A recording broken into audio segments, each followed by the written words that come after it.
Assalamualaikum warahmatullahi wabarakatuh. Salam sejahtera bagi kita semua.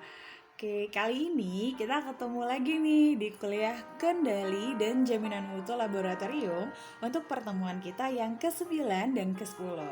Untuk pertemuan ini kita akan bicara tentang 3 kalibrasi alat sekaligus, yaitu kalibrasi tensimeter, termometer, dan mikropipet. Oke, walaupun ada 3, Ibu semangat banget untuk ngajar hari ini karena Ibu yakin walaupun materi kita padat banget, kalian sanggup deh dapetin materi ini.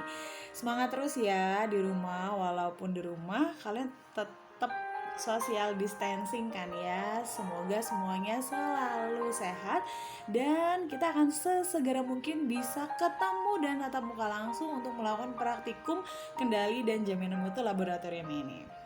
Oke, tanpa berlama-lama mari kita langsung kuliah aja ya. Ya, kita lihat.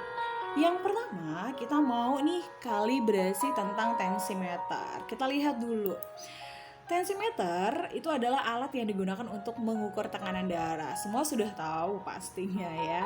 Nah, si tensimeter ini dalam kegiatan di UTD digunakan sebagai alat yang menunjang kegiatan seleksi donor. Nah, kalian semua sudah tahu ya bahwa tiap-tiap orang akan dinyatakan lolos donor apabila dia memiliki tekanan darah sistoliknya 90 hingga 160 mmHg atau milimeter hidrogenum. Sedangkan diastoliknya itu adalah 60 hingga 100 mmHg dengan perbedaan antara sistolik dan diastolik lebih dari 20 mmHg.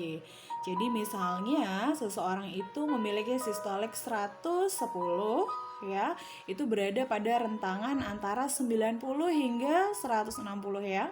Kemudian diastoliknya 80 ya, 110 per 80. Nah, 80-nya diastoliknya berada pada rentangan antara 60 hingga 100 mmHg. Nah, dengan rentangan itu perbedaan sistolik diastoliknya lebih dari 20 mmHg ya. 110 dengan 80 itu punya selisih sekitar 30 mmHg.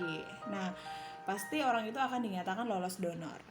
Tapi apabila sistoliknya berada pada rentangan berada pada nilai di luar rentangan 90 hingga 160, begitu juga dengan diastoliknya berada pada rentangan di luar rentangan 60 hingga 100, pasti seseorang itu akan tertolak untuk melakukan donor darah gitu ya, baik dalam keadaan hipertensi maupun hipotensi.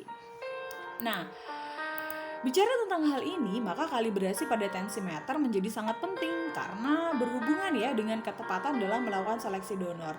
Jangan sampai kita meloloskan orang yang salah, tapi jangan sampai juga kita menolak orang yang salah, dengan salah gara-gara si tensimeternya kita ini ternyata jarang dikalibrasi dan hasil pengukurannya tidak tepat gitu ya. Oke. Untuk melakukan kalibrasi tensimeter ini, nanti alat dan bahan yang digunakan adalah kita memerlukan tensimeter master. Nah, sebelumnya kalian sudah familiar ya dengan pernyataan tensimeter dengan ada tulisannya master. Maksudnya ini adalah tensimeter yang sudah dijamin hasil pengukurannya akurat gitu ya. Kemudian alat yang lainnya adalah tensimeter yang akan kita ukur atau akan kita kalibrasi.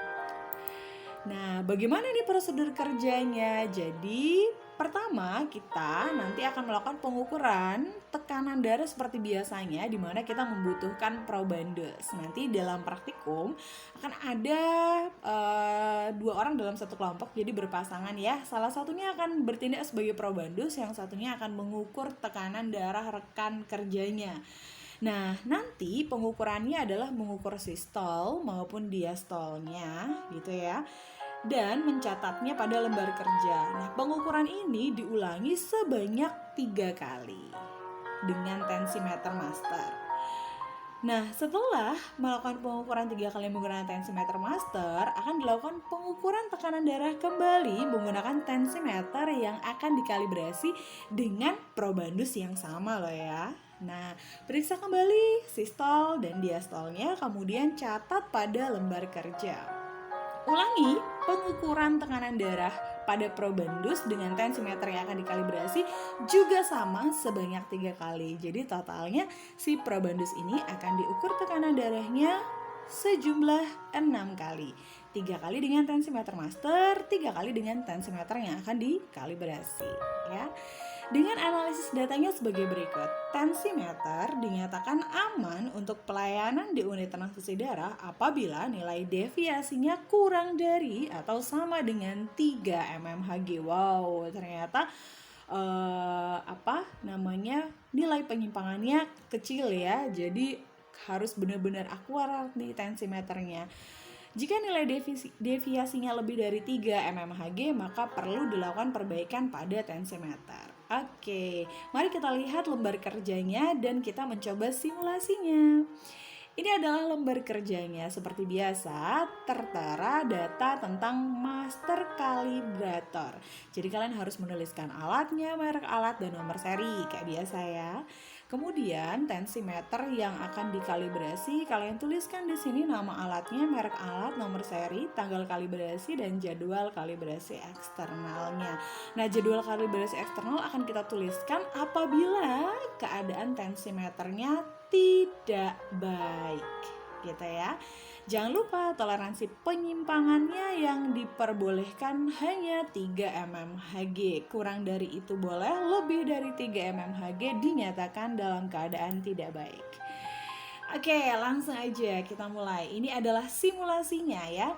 Di sini pada tabel sudah ada data tekanan darah di tensimeter master dan tekanan darah di tensimeter yang dikalibrasi. Misalnya pada perbandingan data pertama pada perbandingan data pertama kita punya di tensimeter master menunjukkan bahwa tekanan darahnya adalah 110/80. Sedangkan di tensimeter yang dikalibrasi tekanan darahnya adalah 120/90. Nah, kita lihat data penyimpangannya, kita nulisin gini ya. Selisih antara 110 dengan 120 adalah 10, kita tulis di sini 10. Selisih antara 80 dan 90 juga 10, berarti kita tulis 10. Penyimpangannya 10 ya. Kemudian di data kedua, di tensimeter master masih sama, 110/80. Sedangkan tensimeter yang dikalibrasi sama nih, 110/80 ya. Kalau kita lihat pada percobaan yang kedua ini ternyata tidak ada penyimpangan ya, alias 00, tidak ada selisihnya. Kemudian tensimeter master menunjukkan masih tekanan darah yang sama, sedangkan tensimeter kalibrasi kembali lagi nih ke tekanan yang pertama, terdeteknya 120/90 ya, dengan besar penyimpangan 10/10. Ingat ya, ini hanya simulasi. Dalam kejadian sebenarnya kalian mungkin akan mendapati tensimeter masternya ini juga agak berubah-ubah karena apa? Dipengaruhi juga dengan kepekaan kalian ya waktu ngelihat sistol sama diastol.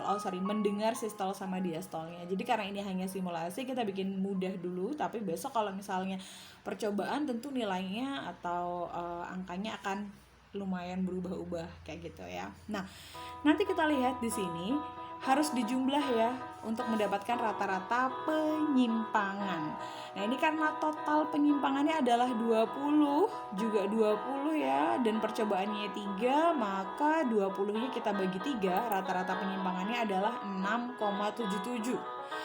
Nah, padahal toleransi yang diizinkan adalah penyimpangannya hanya 3 mm hidrogenom mmHg.